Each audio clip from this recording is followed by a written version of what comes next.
Karena gue banyak banget lihat di Twitter apa di segala macam kayak orang introvert tidak akan sukses karena dia tidak bisa ngomong sama orang. Ada orang yang hidup untuk kerja, ada orang yang kerja untuk hidup. Karena gue selalu ngerasa gagal, itu persoalan gue. Oke. Setiap hal yang gue lakuin itu gue gagal. Ya ngapain lo taruh di saham? Taruh aja di deposito. Reksadana pasar uang gitu. Nonton satu video, cara dapetin $1 juta. Nontonlah gue. Argumennya adalah bikinlah sebuah produk yang marginal cost-nya itu nearly zero. Hampir menyentuh nol. Nah menurut gue supaya kita punya value, kita punya nilai, kita harus jago di sebuah satu hal. Supaya jago di sebuah satu hal, mengejar keahliannya itu harus diiringi dengan rasa bahagia kan. Tapi terkadang orang tuh masih salah kaprah antara introversi dengan malu.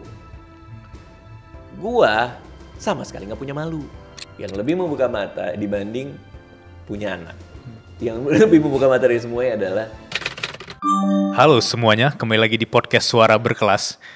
Hari ini spesial banget karena ini adalah salah satu manifestasi aku bisa ngobrol sama orang keren, Bang Raditya Dika, seorang storyteller yang dimana dari tahun 2008 aku ikutin sampai sekarang masih konsisten untuk sharing dia punya journey, punya ilmu, dan kita tertarik banget untuk diskusi langsung sama Bang Radit. Bang Radit, iya. are you happy? Happy apa dulu nih? Happy naik tangga 3 lantai? Jangan dibocorin dong. Ini tinggi dulu, tinggi juga ya? Emang tinggi. Tinggi juga ya? Total 30 lantai kita. Oh iya. Yang kepake cuma 3 lantai. Dulu kantor gua juga 3 lantai dulu dan juga langsung naik tangga. Jadi gua langsung nostalgia nih sama ini. Oh iya. Ada sebuah percakapan di Bali waktu itu. Kami lagi kumpul bersama para penyair dan penulis waktu itu. Terus kita lagi ngumpul. Terus salah satu dari mereka nanya gitu, kalian bahagia nggak gitu katanya.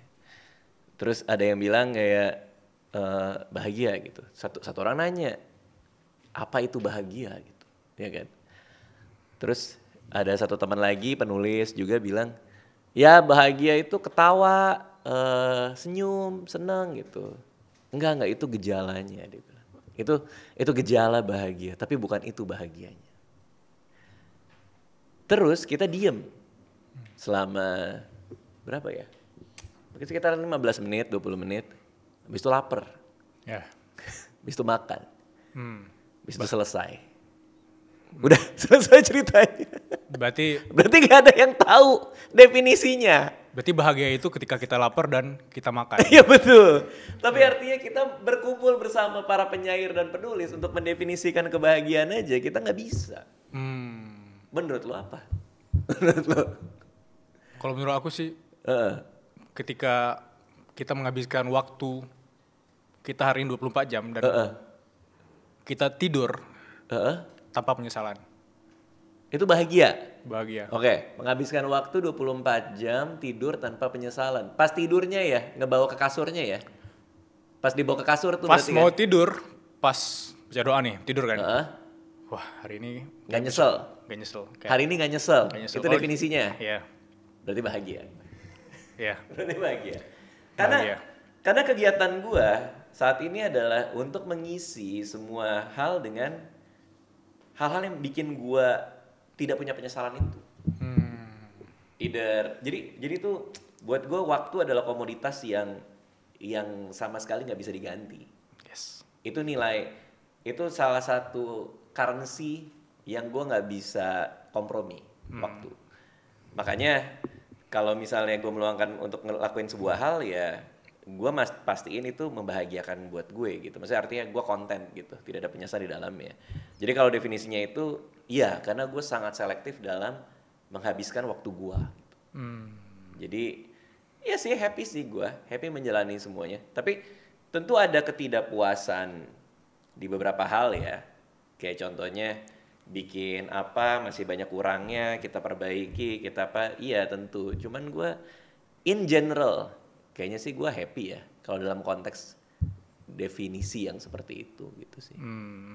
Tapi mungkin aku masuk ke dunia seorang Raditya Dika itu ketika 2015 kalau nggak salah aku baca bukunya Keming Jantan dan lain-lain. Dan aku juga ikutin journey-nya dan ini orang kayak ansos banget. Ini orang benar-benar introvert dan apakah aku gini juga ya? tapi pada waktu itu mindset aku gini bang, mindset aku dengan akunya juga ansos, akunya mungkin introvert, itu aku mikir aku nggak bisa berkarya gitu. Dan ini bukti bahwa lu juga bisa berkarya. Nah, fase kesendirian, fase sendiri atau ansos itu sebenarnya seberapa besar kontribusinya sampai lu jadi seorang storyteller yang 20 tahun loh. Gue tuh nggak yakin gue menolak berinteraksi. Maksudnya artinya gue kan memang introvert.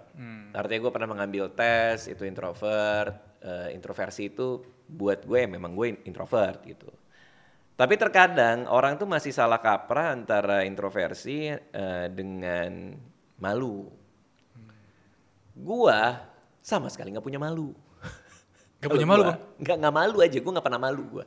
Serius? Iya, apapun yang terjadi gue nggak malu gitu. Gue nggak malu tampil, gue nggak malu ngomong, gue nggak malu kayak ada orang salah gue bicarakan. Gue nggak malu, gue nggak nahan gitu orangnya. Jadi itu beda gitu antara pemalu sama introvert. Introvert itu masalah energi. Gue kalau ketemu banyak orang gue capek. Bentar bang, keluar dulu satu orang. Ini karena gelap nggak kelihatan. Oh nggak kelihatan ya. Ini gelap semuanya. Iya, ini rame soalnya kita. Cuma hitam. Iya. Ini ada setannya gue juga nggak tahu. Iya, nggak. Gelap semua. Takutnya Bang Radit pulang agak rame kan? Enggak. Gue nggak akan pulang, tapi gue capek. Oh iya. Artinya, contoh istri gue emang suka banyak banyak kejutan dia. Yeah. Gue pulang ke rumah tiba-tiba, maaf aku belum ngasih tahu ada 7 orang temanku ngumpul gitu. Nah itu gue pusing gue. Karena temannya itu pasti bawa suaminya pasti ngumpul. Dan suami-suami kan adalah byproduct dari kegiatan istri yang kita harus hadapi kan. Yeah. Karena kan kadang kan gak semua suami-suami teman kita juga punya topik kan. Benar. Kalau mereka kan memang udah saling kenal gitu. Nah itu gue, aduh banyak banget nih. Udah ada 10-12 orang, kadang-kadang bawa anak, itu gue capek banget. Yeah. Nah biasanya begitu pulang, gue tidur di sofa tiduran gue, capek banget. Nah itu gue introvert dalam hal sesuai yang dibilang sama Jung ya, Carl Jung ya. Iya, Carl Jung. Ya, bahwa memang masalah energi kan gitu. Tapi gue tidak pemalu. Artinya gue juga gak mau banyak orang yang punya argumen, nah gue gak tahu nih konteks waktu itu lo kayak gimana. Yang menyalahkan introversi dia, padahal dia malu. Yeah. Itu maksud gue. Yeah. Karena gue banyak banget lihat di Twitter apa di segala macam kayak orang introvert tidak akan sukses karena dia tidak bisa ngomong sama orang. Yeah. Orang introvert tidak suka keluar rumah. Ini kita binatang apa sih sebenarnya? Iya benar. Apa sih? Bener. Kayak makhluk mitos yang keluar kalau malam gitu. Iya benar. Padahal kita cuman masalah energi doang. Kita keluar rumah. Tapi males. Yeah. Keluar rumah males karena ketemu manusia kan. Yeah, manusia banyak gitu. Kita ngobrol berani ngobrol. Tapi kalau banyak juga males.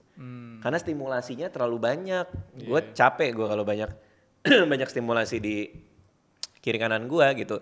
Jadi kalau gue bisa memilih, gue mending tidak ke tempat ramai. Kalau bisa memilih, gue mending gak nongkrong. Karena bawaannya pasti capek dan males. Nah, nyambung sama konteks tadi yang lo bilang gitu kan. Buat gue menjadi seorang introvert. Ini kalau introvert ya. Kalau antisosial kayak beda hal lagi tuh. Antisosial dia udah menolak berbicara kali kalau gitu kan. Tapi dalam konteks introvert justru itu kekuatan senjata utama kita. Menjadi seorang introvert. Karena kita lebih reflektif. Yes. Keseringan sendiri. Keseringan mikir. Kita reflektif. Kita nyimpen.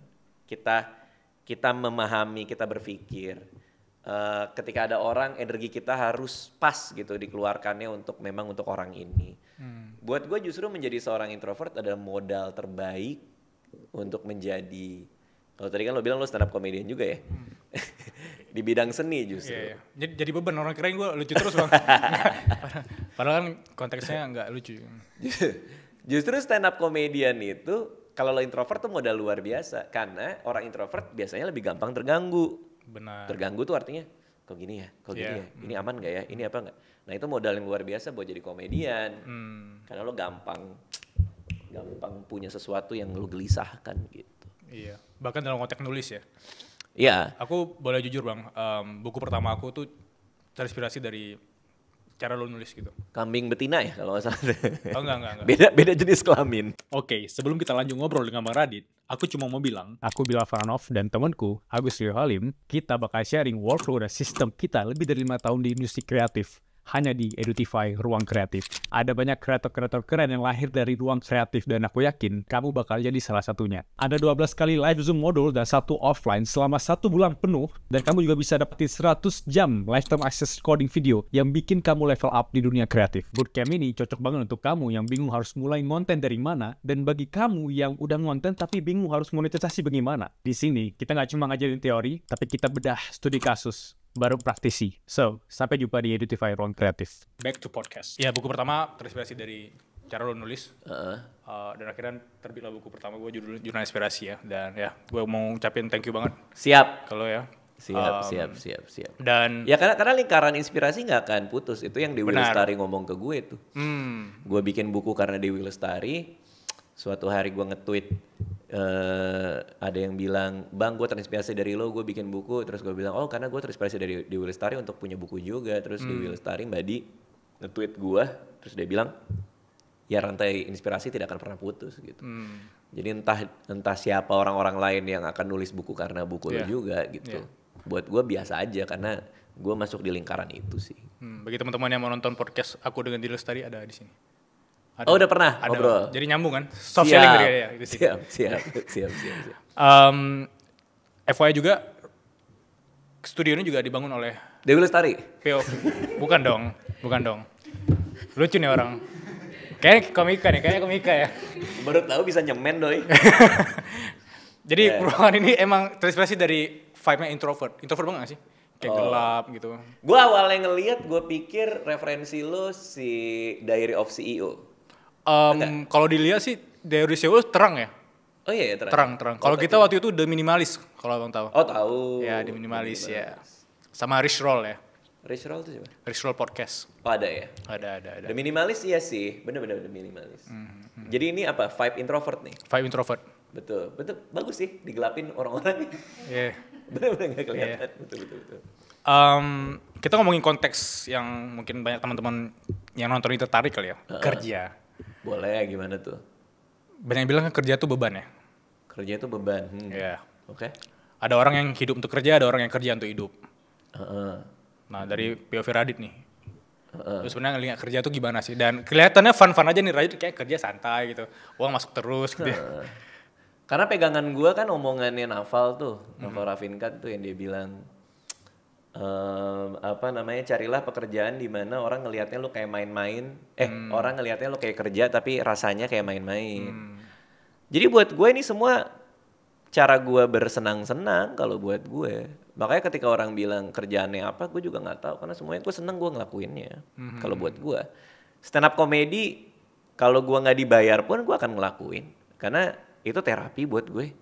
Ketika ada di sebuah ruangan di mana orang ngedengerin gue ya, dan handphone pada harus masuk kantong kan, buat gue bisa ngomongin apa aja di situ gitu. Itu terapi. Bikin YouTube ngobrol sama begitu banyak manusia yang modalnya hanya rasa penasaran gue, itu membahagiakan buat gue. Pulang ke sana gue banyak belajar banyak hal gitu. Kemarin gue baru live YouTube gue iseng nyobain live YouTube tapi yang bisa komen cuman membership YouTube gue doang gitu kan. Terus ada gue ngajak ngobrol para member YouTube gue lewat Discord gitu-gitu. Itu ya kan artinya gue dapat duit dari membership ya. Tapi itu menyenangkan buat gue. Gue kan ngelakuin itu kapan aja kalau gue sempet. Jadi artinya uang itu justru byproduct dari ya kalau teori ya. Uang itu kan adalah alat pertukaran nilai. Semakin tinggi nilai kita, maka semakin gede uang ya karena kita punya value yang kita tawarin. Nah menurut gua supaya kita punya value, kita punya nilai, kita harus jago di sebuah satu hal. Supaya jago di sebuah satu hal, mengejar keahliannya itu harus diiringi dengan rasa bahagia kan. Harus dengan rasa bersenang-senang kan. Gua jago banget storytelling menurut gua. Menurut gua juga bang. Gua senang storytelling, gua jago storytelling. Dan orang kan menukar itu dengan uang dalam semua kesempatan yang mereka bisa. Asalkan seleranya sama dengan apa yang gue kasih ya. Kan selera orang juga beda-beda. Nah untuk nyampe ke jago storytelling, ya berarti harus melihat storytelling sebagai hal yang menyenangkan buat diulik kan. Itulah yang ngebuat gue sampai pada titik ini. Karena ketika gue buka buku lupus dan gue garis bawahin kenapa gue ketawa, itu bahagia buat gue, walaupun itu belajar kan. Yeah. Ketika gue buka buku-buku, ya lah penulis-penulis lain lah yang gue coret-coret, terus gue pelajarin gimana cara dia bikin ini, gimana cara gue bisa nulisnya. Gue belajar sama Salman Aristo, gue belajar sama Ais Laksana. Setiap hari pertemuan gue sama mereka adalah kebahagiaan buat diri gue. Ketika guru nulis gue sama Sulak, Ais Laksana nyoret-nyoret pakai bolpen merah dia. Ini perbaikin gitu, buat gue membahagiakan buat gue, karena gue belajar dari dia gitu. Jadi artinya kerja untuk hidup bla bla segala macam itu buat gue akarnya harus ada kebahagiaan di dalamnya, ada rasa senang, tidak menyesal kalau ngikutin definisi lo ya. Ada rasa kebahagiaan di dalamnya, sama yang kedua ada rasa bangga ketika kita ngerjain itu. Jadi pride itu penting juga. Sama kayak teman-teman di sini yang dari tadi syuting dalam gelap ini. Iya. Kenapa? Ya harus punya kebanggaan itu juga. Harus punya kebanggaan ketika ini kalau cahayanya jatuhnya nggak miring dikit, kayaknya harus gue iniin dikit deh supaya feel light-nya itu nggak terlalu keras di sebagian mana gitu. Artinya atau source light-nya nggak terlalu keras. Jadi artinya ada kebanggaan gitu melihat muki lu di dalam frame. Itu bagus menurut dia. Yeah. Nah, ketika kita kerja dengan ngebawa dua hal itu, ada rasa bahagia dan bangga. Rasanya hidup baik-baik aja sih menurut gua. Gak perlu bangun hari Senin terus ngerasa kayak kok hidup gua kayak gini. Karena ada kebanggaan dan bahagia di dalamnya gitu sih. Ada bahagia dan ada bangga. Makanya ini karena gelap ya. Kalau dihidupi lampu nih dada gini semua dari tadi. Wih, luar biasa. Karena bangga jadi videografer kan. Iya. Mau ikut perang lu. Tegap banget badannya. Iya. Tadi lucu gak Bang? Apa? Tadi gue lucu gak? Lucu. Thank you. Gak perlu dibahas juga sih. Lewat aja. Karena gini Bang, maksudnya dari kecil gue pengen masuk suci kan misalnya. Wah dijuriin sama Radit nih. Ini kan juri langsung. Wih. Gitu kan? Lo bener mau stand up sekarang nih? Gak gitu Bang. Langsung mundur. Gak gitu. Gitu. Kita kan aja gak gitu. Oke, mungkin dari semua story yang lu jelasin tadi itu menggambarkan kalau lu bahagia, lu bangga sama apa yang lu kerjakan dan terkesan mungkin journey 20 tahun lebih lu jadi storyteller itu kayak Radit, apa yang dibikin Radit itu terjual terus. Apa yang dibikin Radit itu kayak berhasil terus. Lu pernah gak sih ngerasain kayak gua lost atau gua gagal ngelakuin sesuatu dan kapan itu terakhir gitu? Karena gue selalu ngerasa gagal, itu persoalan gue. Oke. Setiap hal yang gue lakuin itu gue gagal. Tapi abis itu gue bikin lagi, gue gagal lebih baik. Abis itu gue bikin lagi, gue gagal lebih baik lagi.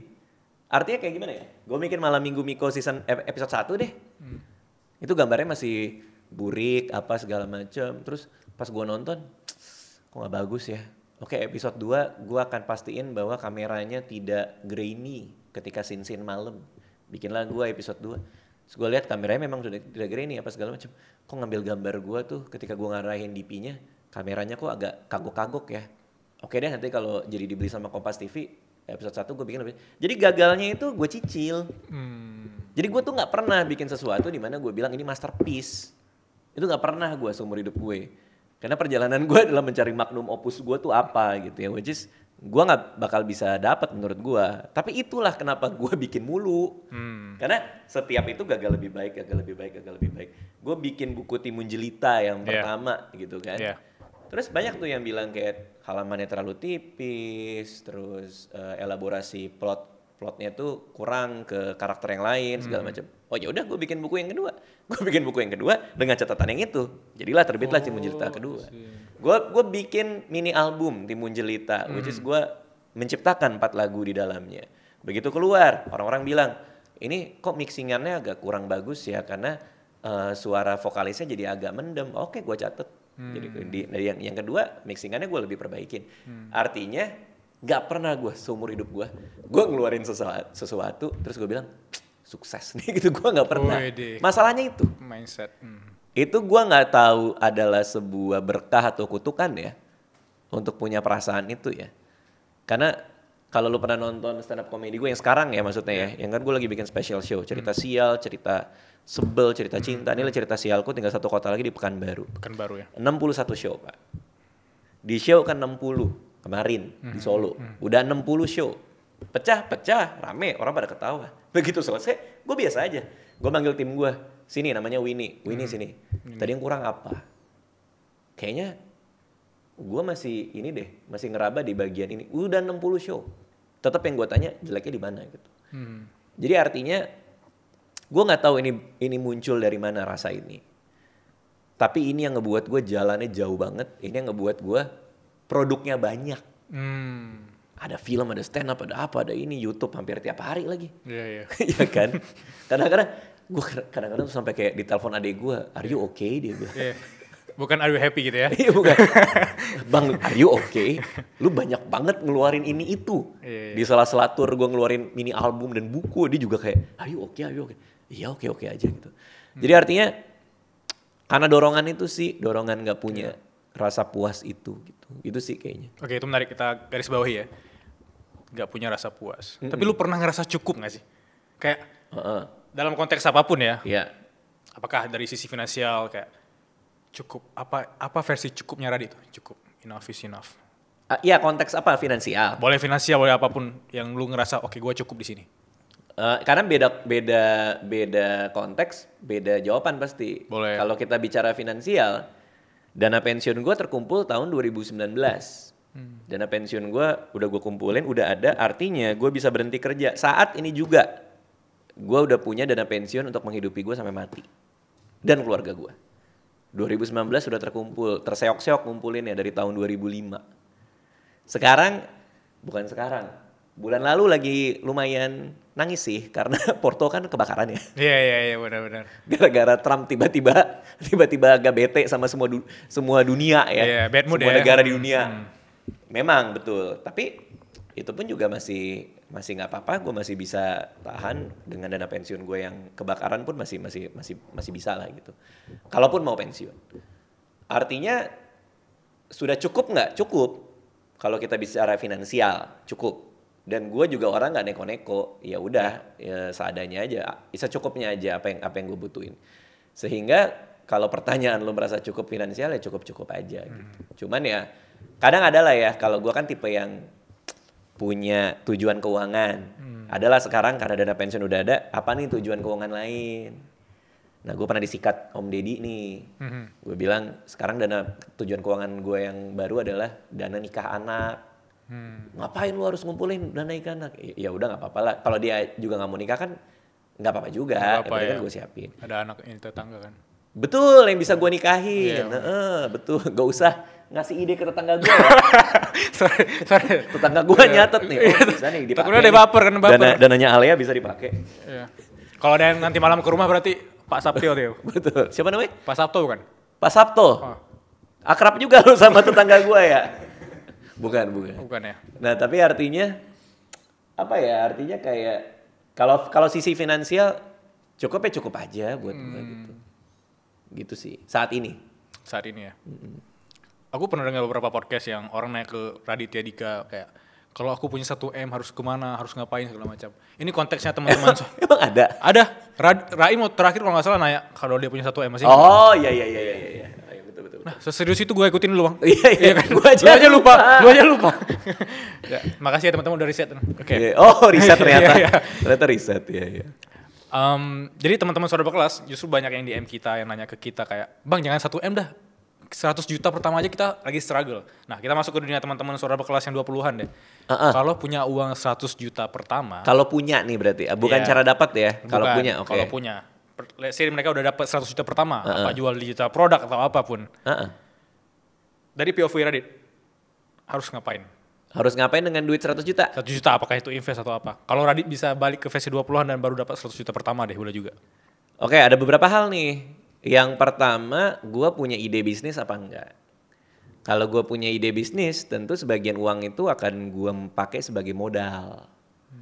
Kayak contoh apa? Ini nyambung nih, emang sengaja gue ditaruh di sini kayaknya nih. Ini nyambung nih sama link nih. Oh gitu ya? Iya. Gue sengaja nih kayak gue ditaruh di sini nih. Jadi gue pernah waktu itu iseng buka YouTube. Terus nonton satu video cara dapetin $1 juta katanya. Nontonlah gue. Argumennya adalah bikinlah sebuah produk yang marginal cost-nya itu nearly zero. Hampir menyentuh 0. Artinya untuk menjual satu produk tambahan atas pemesanan orang lo ngeluarin cost-nya itu nggak juga ikut nambah. Oke. Which is artinya produk-produk fisik itu agak susah karena kan lo harus ngasih ke apa tuh Gosen and the gang lah segala macam. Nah argumen dia itu digital produk Pak, produk digital. Itu ngebuka mata gue, membuka kepala gue. Itulah kenapa gue rajin ngerilis digital produk. Oh I see. Karena untuk scale dengan marginal cost yang rendah, dengan modal yang masih bisa terbilang minim, itu ngangguknya kenceng banget. Iya. Kelihatan ya. Iya. Semangat deh. Wah, ini Radit masuk nih. Kita nggak briefing padahal tadi ini gitu. Ini nggak ada titipan sponsor. Ini nggak ada titipan sponsor. Iya, Gua memang bener-bener ya? meyakini ini. Sehingga waktu itu gue nge-crack dengan cara gimana caranya setiap hal yang gue lakuin itu ada turunan produk digitalnya. Terus terang gue cuman bisa nge-crack 2 hal. Yang pertama adalah stand up comedy gue yang digital downloadnya dijual. Dan satu lagi ada kelas-kelas nulis gue yang sifatnya digital. Kelas nulis nggak purely produk digital karena ada keberadaan waktu gue yang gue tuker. Yes. Tapi untuk nge-scale dan marginal cost itu masih masuk lah buat gue untuk diseriusin. Ternyata revenue dari situ ampun-ampunan gede. Ternyata. Gue juga baru tahu. Gue juga baru tahu nih. Nah, sekarang gue lagi mau aktif di membership. Karena menurut gue itu salah satu produk digital juga. Ya, gue setuju. Membership itu. Nah, makanya gue lagi mau coba ngegarap dengan serius di membership. Tapi cita-cita gue adalah nanti mau punya lebih banyak kategori etalase produk digital. Nah, menjawab pertanyaan lo, 100 juta itu diapain kalau udah dapet? Yes. Menurut gue modalin untuk membuat, kalau lo takut resiko tinggi, ya coba aja bikin produk digital dengan 100 juta.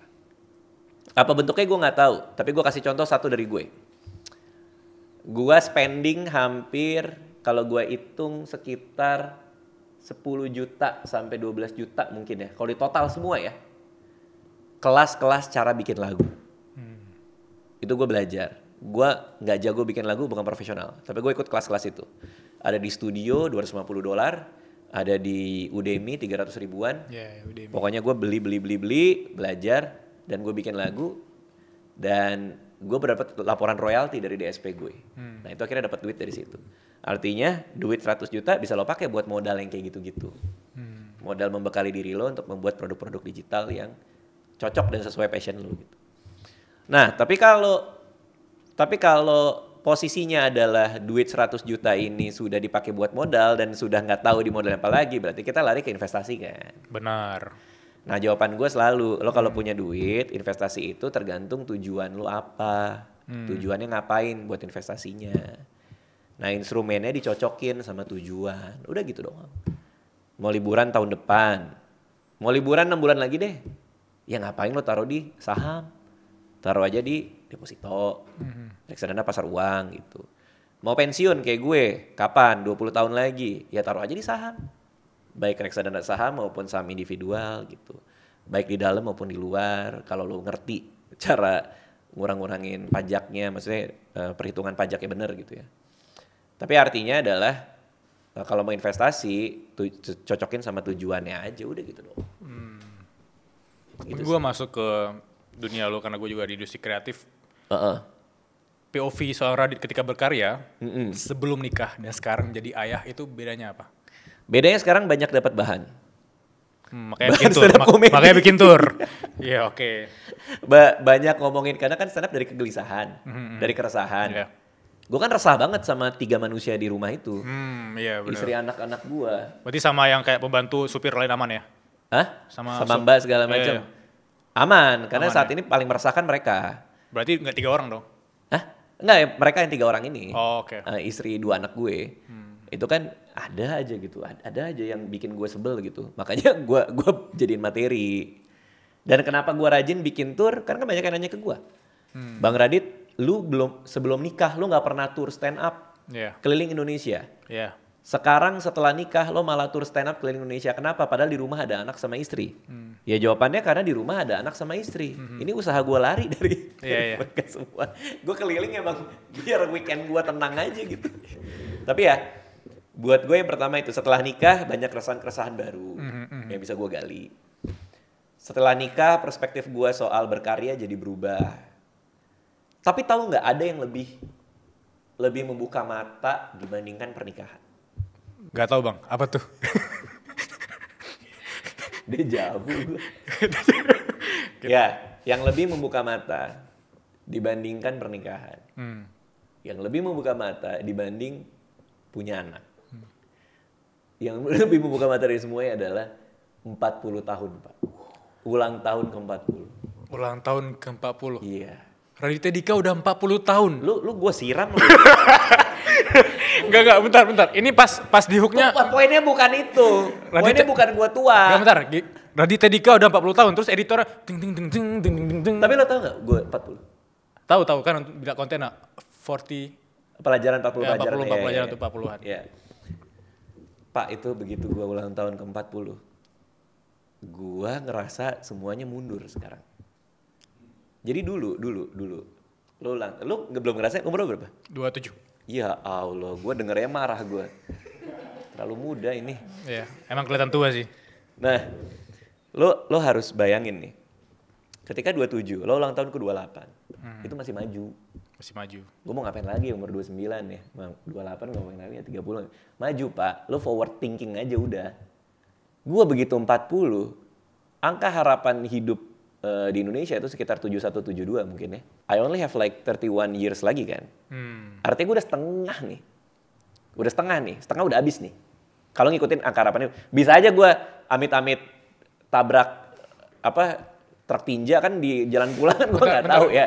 Gak ada truk tinja arah Kelapa Gading. Ya nggak tahu gue. Ya nggak spesifik harus Nggak, kendaraan gading. Nggak, maksudnya jangan. Ya nggak harus kendaraan gading apa dicocokin. Ini kan berandai-andai. Ya tapi jangan truk tinja, kasihan truknya. Kasihan beritanya. Soalnya kan gue nggak tahu. Yeah. Ya maksud gue amit-amit kecelakaan kan nggak tahu. Tapi kan angka harapan hidup 71. Artinya kalau gue dikasih umur panjang sesuai dengan angka harapan hidup, itu pun juga masih 31 lagi. Itu pun tinggal 31 lagi. Artinya udah setengah jalan. Jadi ini udah hitung mundur, udah nggak maju lagi. Berapa hari Senin lagi yang gue punya? Berapa hari Minggu lagi yang gue punya? Yeah. Berapa podcast lagi yang bisa gue take? Berapa stand up comedy spesial lagi yang bisa gue bikin? Itu udah ada kuotanya sekarang, Pak. Nah, itu masalah mindset. Setelah 40 tahun, mindset gue jadi gitu. Jadi mundur sekarang. Itulah kenapa gue ekstra produktif jadinya. Maka semua karya-karya gue setelah gue 40 itu berasa banyak banget. Karena gue gak mau ngabisin satu pun detik hidup gue untuk gak membuat sesuatu sekarang ini. Apapun mau gue buat sesuai kebahagiaan gue ya. Karena itu yang mengubah semuanya. Apa yang diubah dari pernikahan? Yang diubah dari pernikahan adalah rasa bahwa security bahwa gue punya seseorang yang ngejagain gue sampai nanti, mudah-mudahan ya. Apa yang dirasa ketika punya anak? Ketika punya anak, gue punya sesuatu yang gue look forward. Gue dikasih tanggung jawab untuk membuat dua manusia ini mencapai potensi terbaiknya di dunia. Dan itu tanggung jawab gue. Yes. Karena dua-duanya tidak minta dilahirkan kan. Yeah. Tiba-tiba ada gitu. Nah, apa yang berubah di umur 40 itu ternyata jauh lebih emosional dari semua hal itu. Karena gue jadi tahu bahwa waktu gue ada batasnya sekarang. Dulu enggak. Dan itu aneh luar biasa. 39, 38 gue gak mikirin itu. Gak mikirin di ujung ini, maksudnya ini ada ujungnya gitu. Begitu 40, anjir iya lagi ada ya ujungnya gitu. Nah itu yang ngebuat gue jadi lumayan produktif sih. The worst advice dari orang 40-an ke anak 20-an. Not the best but the worst. Yang pernah lu dengar. Lompat dari lantai 3. Katanya the worst kan? Iya. Ada orang enggak, maksudnya lo minta gue ngasih tahu. Iya. Gue dapat dari apa? Gue dapat dari siapa? The worst advice yang pernah lu dengar lah. Oke. Dari orang 40-an. Maksudnya siapapun. Iya, tapi kan pesan dari 40-an ke 20-an, dari siapapun. Worst advice. Iya. Yang gue dengar dari siapapun. Boleh. Makan aja Pak, nggak pedes. Itu. The worst advice. Diare 2 hari gue. Itu saran terburuk yang pernah gue dengar di sebuah kota di Indonesia. Wow. Ini pedes nggak? Makan aja Pak, nggak pedes. Dan gue makan. 2 hari gue diare. 2 hari diare itu. Kita nangkap poin self improvementnya. Jangan pernah mempercayai orang. Gak usah digituin. Gak usah dicari filosofinya. Alright. Emang beneran gak jelas itu. Yeah. Tapi word advice ya, coba ya. Coba gue pikirin okay. secara serius ya. Gak kepikiran lagi gue. Itu serius. Kayaknya gak ada, gak ada serius nih, gak ada. Gak kepikiran apa-apa gue. Gak kepikiran apa-apa. Yang pernah lu kerasa bahwa di 20-an gue, wah percaya tapi sebenarnya 30-40-an, nggak bener ya, kayak paradoks gitu. Enggak sih, enggak. Gue nggak tahu karena gue memfilter itu semua. Artinya yang gue terima dan gue ingat adalah hal-hal yang berguna buat gue doang atau apa gue nggak paham. Tapi entah kenapa di kepala gue tuh nggak ada sesuatu yang pernah disampaikan orang dan itu salah menurut gue gitu. Seharusnya ada pasti, tapi gue nggak keingetan sih.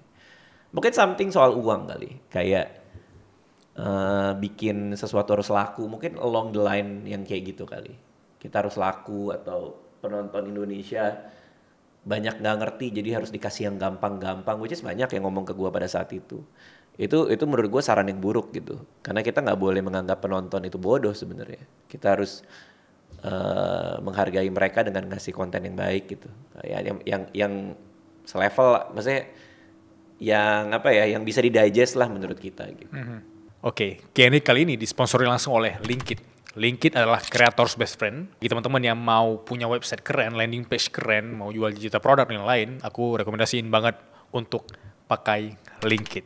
Thank you Suara Berkelas sudah memberikan Linkit privilege. Hari ini gue bakal ngobrol sama Raditya Dika. Boleh. Terhadap creators economy. Sikat. Semua pertanyaan terhadap orang-orang kreatif yang pengen tahu nih, Bang Radit. Iya. Pertama, orang tuh berasa masuk ke industri kreatif tuh terkesan bebas. Karena dari yang harus kerja 8 jam dipikir bebas. Betul. Tapi bebas itu akhirnya memberikan suatu dinamika tersendiri. Iya. Dan alhasil orang pun akhirnya nggak bisa konsisten. Betul. Gimana Bang Radit terhadap stigma negatif terhadap industri kreatif itu emang harus kerja based on mood? Aduh, itu gue dimarahin dulu tuh sama guru gue.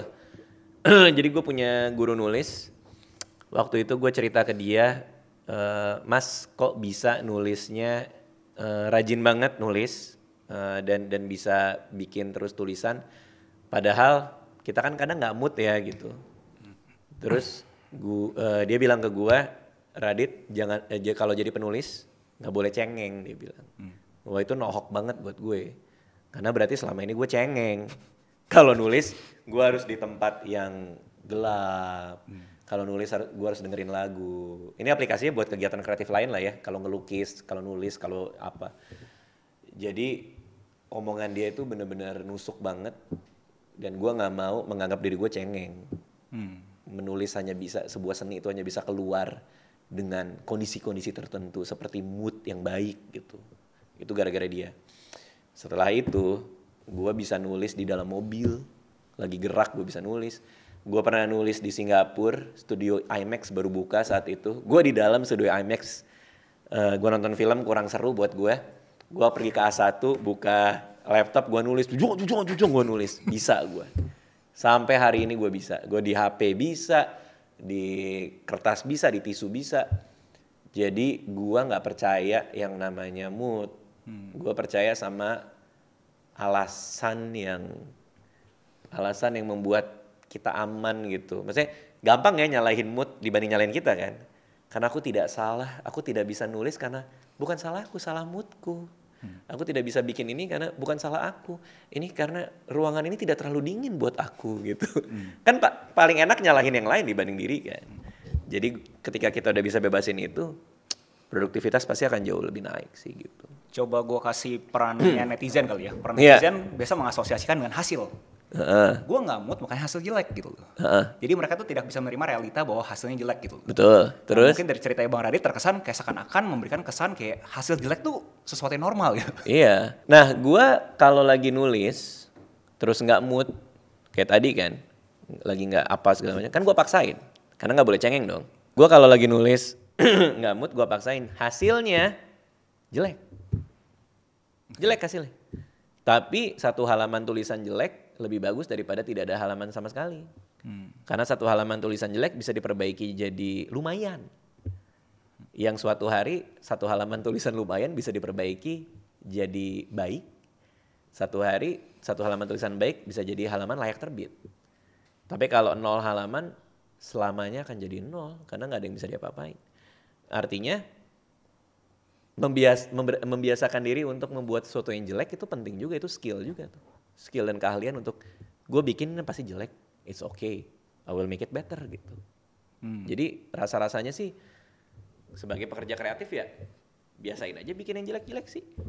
Tapi biasain juga bikin tuh jadi bagus gitu. Tapi mungkin gue bisa kontekskan kepala 2 kali ya. Kepala 2? Ya kalau misalnya konteksnya tanda kutip yang lebih dewasa kan pasti jelasnya mempunyai kedewasaan untuk berpikir, oh mungkin emang gak cocok aja gitu kan. Tapi kalau kepala 2 kan ambisinya luar biasa kan, I'm the best gitu kan. Mungkin ada tips gak buat yang kepala 2 menerima rejection ini?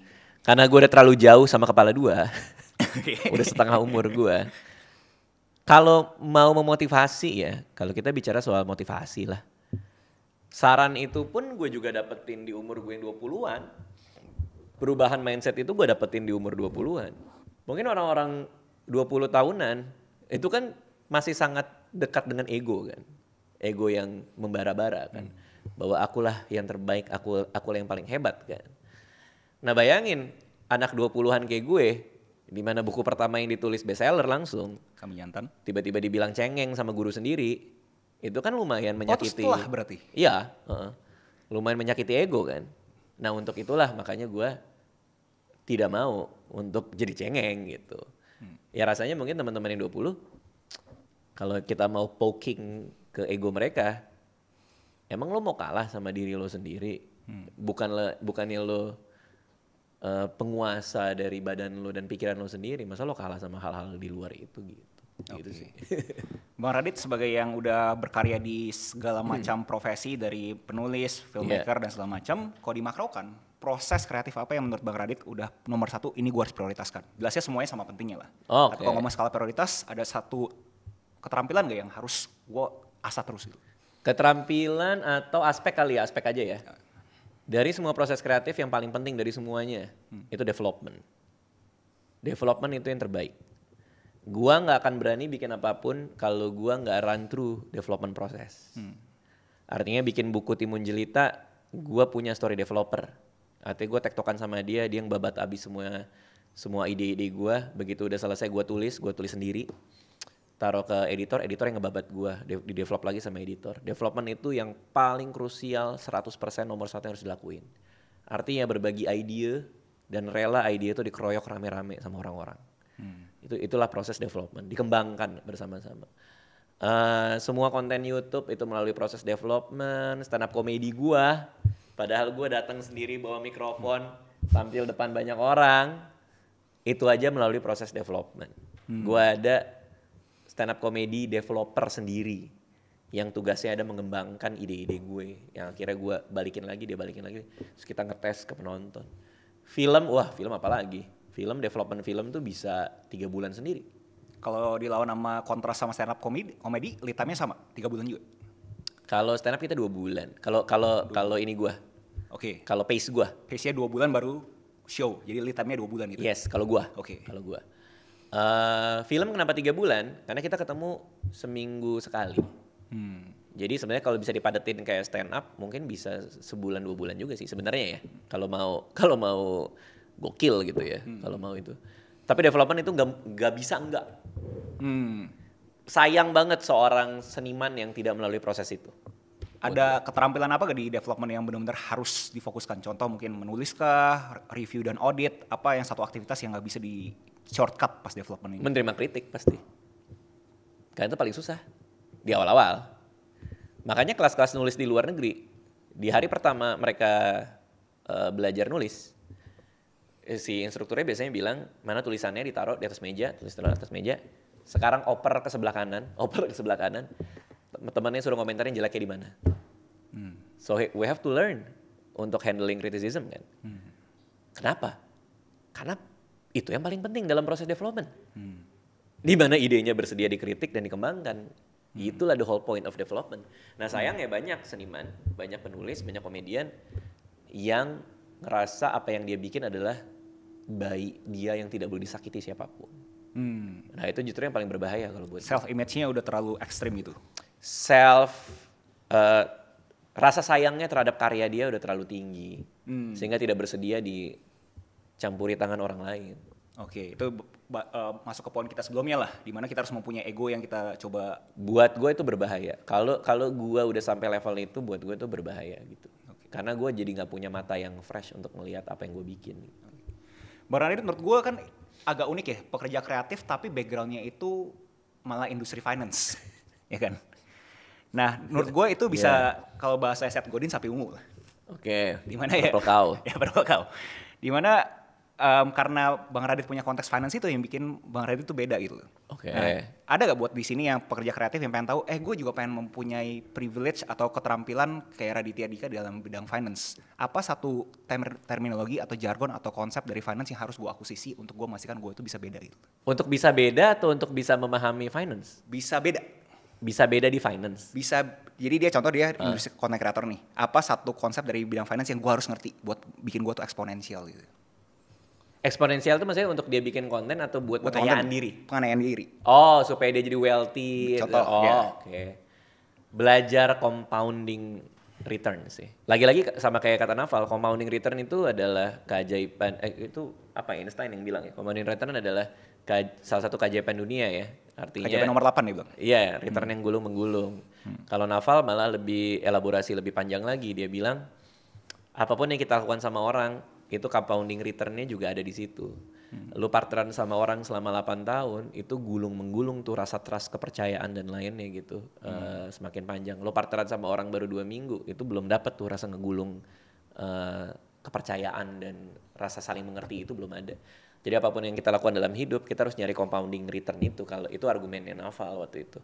Nah di dalam finance juga kayak gitu. Begitu kita memahami bahwa kekuatan dari compounding return itu luar biasa, maka yang pertama kita jadi rajin nabung investasi.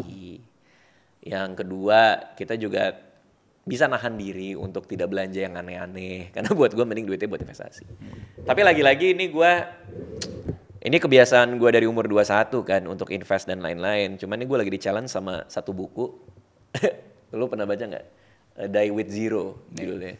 Aduh itu gue lagi melatih otot spending gue sekarang justru. Gimana caranya kita bisa spending uang yang baik gitu. Tapi gue coba main peran netizen ya. Gimana caranya tapi bro, gue gak bisa nunggu sampai titik eksponensial tersebut gitu. Compounding kan sekarang kan terkesan kayak benar-benar kayak kosong banget gitu loh. Nah itu Bang Radit ada tips gak buat orang-orang yang gak bisa nahan gitu sampai titik eksponensialnya terjadi gitu, compoundingnya baru berasa? Ya, persoalannya tidak semua yang di dunia ini tuh yang sesuai apa yang kita mau sih. Gak linear gitu ya? Iya, kita mau keluar rumah terus mau main tenis tapi hujan. Nggak bisa kayak gimana ya caranya supaya tidak hujan? Nggak bisa. Dunia tidak berputar di diri kita kan, masalahnya itu. Tapi persoalannya banyak netizen, banyak orang yang merasa itu kan. Dunia itu harus berputar di sekeliling gue. Nggak bisa gini, sama. Kita ngomongin compounding return. Tapi aku tidak cukup sabar untuk menerima benefit dari compounding. Ya mau gimana itu faktanya kayak gitu emang harus lama. Ya udah sih, udah deh. Udah balik lagi deh. Kesana lagi udah balik badan dah. Makanya kita nggak bisa memuasin keinginan kita juga, makanya memang harus sabar. I see. Oh, gue betapa sabarnya gue dari umur 21 udah mulai nabung gitu. Jadi memang mau gak mau, kalau mau dapat benefit dari compounding return itu ya harus jago-jago banget menahan diri dan sabar aja sih gitu kalau menurut gue. Oke.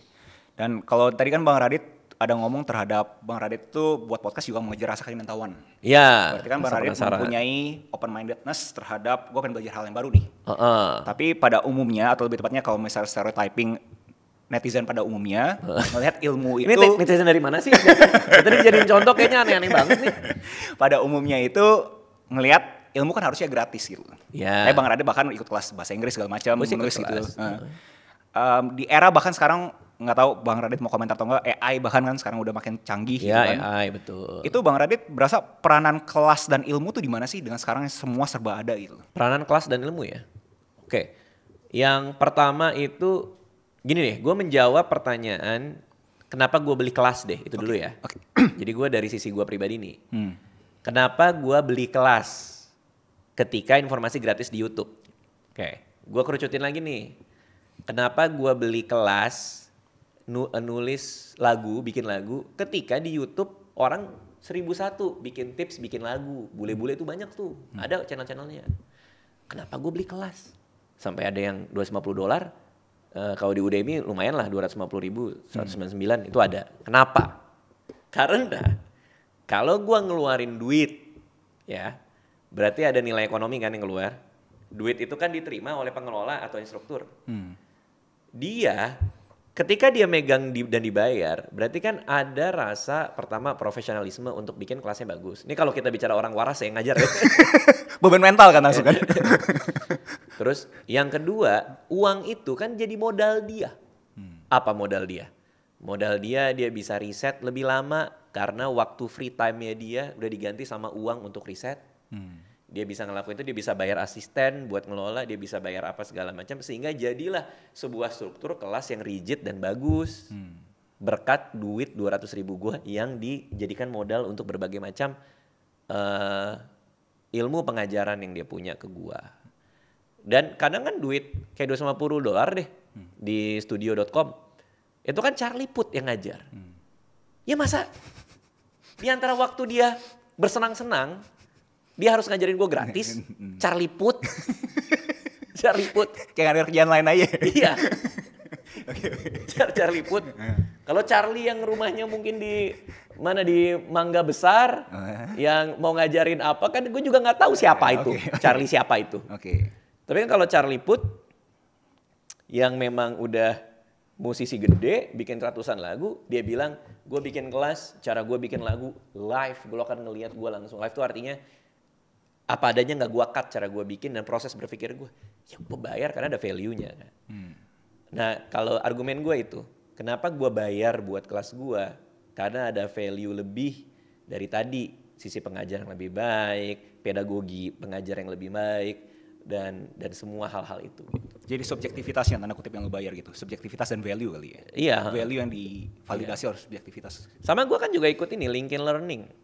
Ya kan, dulunya lynda.com. Dulu tuh lynda.com kita beli tuh buku-bukunya. Sekarang waktu gue mau ikut lynda.com lagi, sudah dibeli sama LinkedIn. Waduh, kaya juga nih LinkedIn. Akhirnya gue ikut LinkedIn Learning, itu juga gue belajar. Dan LinkedIn Learning tuh rapih lagi. Rapih, ada segmen 1, 2. Ya buat gue, kalau gue pribadi ya memang buat nilai tambah itu. Tapi ada juga argumen, aku nggak punya uang bang. Ya udah, yang gratisan juga banyak. Di YouTube banyak gitu. YouTube banyak. Tapi kan bukan berarti orang jadi tidak boleh jualan kelas dong. Iya kan? Hanya karena mungkin kita lagi nggak punya budget. Ya itu aja gitu. Gua dulu ada beberapa kelas yang gua nggak beli. Kelasnya Ali Abdal, gua pengen ikut. Kelasnya Ali Abdal itu YouTube Weekend apa ya tuh? YouTube Part Time Academy. YouTube Part Time Academy $2.000. Gua nggak sampai hati kalau gua. Maaf aja Ali Abdal ya. Mungkin Ali Abdal nonton nih. Dia nonton. Mungkin Ali Abdal nonton. Sorry bro. I'm sorry bro. Maaf aja. Kalau buat gua $2.000 itu belum. It's over my budget kalau buat gue. Karena sekali lagi maaf ya Ali Abdal ya. Buat gue $2.000 itu mungkin gue masih bisa beli bukunya tuh. Bukunya ada di kantor, gue beli. Feel Good Productivity. $15. Berapa $12? $15. 15 ya, masih boleh ya Ali ya. Ali. Maaf ya Ali. Suatu hari mungkin kalau duit gue banyak banget, atau gue ngerasa ada sesuatu yang bisa gue invest balik dari ikut kelas dia, mungkin ya gitu. Mungkin pada waktunya gue masih ngerasa itu, wah cocok nih $2.000 gitu. Karena kemarin aja gue cerita gue beli kelas studio.com yang $250 itu, isi komen gue ada yang kayak, wih bang, niat banget bang, $250. Belum tahu di Ali Abdal ada 2.000 ya. Denko $5.000 nggak tahu dia kan. Denko. Iya. Aku dan kau. Bukan. Dankoe. Gue ada teman yang ikut kelas Ali Abdal. Monggo. Menurut dia worth it. Menurut dia. Gue juga ikut sih by the way. Oh lo ikut? Worth it gak? Kalau ditanya secara struktur, fundamentalnya worth it. Oh. Tapi terhadap pengaplikasian eksekusinya menurut gue masih agak, karena gue gak fair ya, gue mungkin batch 2. Oh. Jadi pas awal-awal lah gitu loh. Sekarang dia udah batch 10 atau 14 gue lupa. Maka perbaikan udah banyak. Benar. Tapi secara modulnya menarik. Soalnya gue tanya ke teman gue kan waktu itu gue pengen ikut tuh, cuman ya masih kebentur $2.000 itu. Mau ikut terus teman gue, lu harus punya waktu khusus buat Ali Abdal. Nah gue nggak punya itu. Jadi maksudnya gue nggak punya waktu di mana gue bisa meluangkan untuk ikut si course-nya dia yang tadi itu. Ya ekstrem, dia total tuh 20 kali pertemuan. Ya 20 kali pertemuan dan ada Benar. site ininya kan. Dia tuh ngomongnya apa ya, pokoknya dia break room-nya. Ya ada break room. Ada break room-nya, jadi kita berempat jadi tugas kelompok lagi gitu. Ya udah gitu diinin kan. Ada assignment ada juga. assessment-nya, kayak ada house-nya. Iya benar. Ada dorm-dormnya gitu. Ya ada lu Gryffindor atau apa itu ada. Nah jadi maaf kalau buat gue belum. Cuman kalau dulu ya, ini gue cerita terus terang aja nih. Ketika gue dapet job pertama gue directing, itu gue bodoh banget gue. Karena gue gak kuliah film sama sekali kan.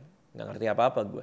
Kru dateng naro asisten aja, gue gak tahu namanya sampai gue bilang orang lighting gue, pindahin tuh namanya apa, asisten. Oh asistennya dipindahin, oke. Terus gue nyatet, oh namanya asisten. Jadi gue ada glossary sendiri yang gue pura-pura nanya kru supaya gue gak kelihatan bego-bego amat.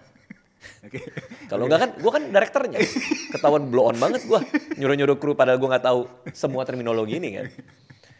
Yang menyelamatkan gue ada satu kelas yang gue beli, jadi ada sutradara dari Hollywood bikin kelas, kelasnya direkam sama dia full. Jadi ini adalah byproduct dari kelas dia, untuk orang yang pengen ngintip dan pengen tahu apa sih ini pelajarin. Behind the scene-nya. Bukan behind the scene sih, kelas beneran pure 100% kelasnya. Oke. Tapi kayak apa ya namanya ya? Gimana ya? Gini, kayak lu ngajar. Pas lo ngajar tuh ada yang ngerekam. Simulasi. Bukan, apa ya? Lo ngajar, pas lo ngajar ada yang ngerekam. Tapi lo nggak address yang ngerekam itu. Jadi kayak cuman behind Kerja the scene, aja ya? kayak behind the scene. Tapi bener-bener pure 100% isinya. Oke. Kayak CCTV ngeliatin Iya, orang iya, ngerti. belajar. Iya, oke paham. Jadi kayak lo masuk sebuah kelas ada CCTV-nya iya. nyala. Ya udah itu diceplok sama dia. Oke. Nah jadi dia tuh juga gak kepikiran bikin itu jadi cantik, ngerti gak maksud gue? Ngerti. Gak kepikiran. Raw banget jadi. Iya, betul. Yeah. Jadi gue bikin kelas directing, berapa 3 hari kalau gak salah. Terus gue rekam semuanya isi kelasnya, lo kalau mau beli gitu. Beli gue lewat email dikirim, manual banget. Dikasih, dulu bahkan apa Google Drive atau Dropbox atau apa gue lupa deh. Dikirimnya itu gue download, belajar gue directing di kelas itu. Lihat, bayangin siapa yang mau jual gitu. Kalau gratisan mungkin nggak kayak gitu kan. Setuju. Kan ada waktu dia yang dia berikan juga. Gitu, gitu sih. Oke. Itu ngelebar terhadap kelas ini kan tadi lu udah bahkan bikin statement bahwa emang gua paraphrase lah ngomong kayak emang jual kelas salahnya apa gitu kan. Pada umumnya kalau ngomongin kreator ekonomi, apalagi yang skalanya lu ya Bang ya, tanpa mengurangi rasa hormat, pasti kan pada umumnya orangnya lebih suka endorsement. Gua. Yang skalanya kayak lu. Oh iya oke. Karena kan memberikan atau bukan impresi ya, tapi pokoknya terkesan kayaknya Lebih mudah. Oke. Gua dikasih brief ini, gua kerjain beres. Oke. Terus gitu kan ya. Yeah. Tapi lu memberanikan diri masuk ke suatu industri produk digital yang tanda kutip bisa dibilangin lebih banyak negatif comments ya buat lu sendiri. Stigma negatifnya. Lebih Oke, tepatnya. lalu. Kenapa berani Bang? Apakah karena lu punya konteks finansial kita nggak tahu? Oke. Atau Bagus gimana? nih pertanyaan. Tau gak jawaban gue? Ini gue buka di sini, gue bongkar aja. Oke. Di suatu hari di bulan pandemi, gue bikin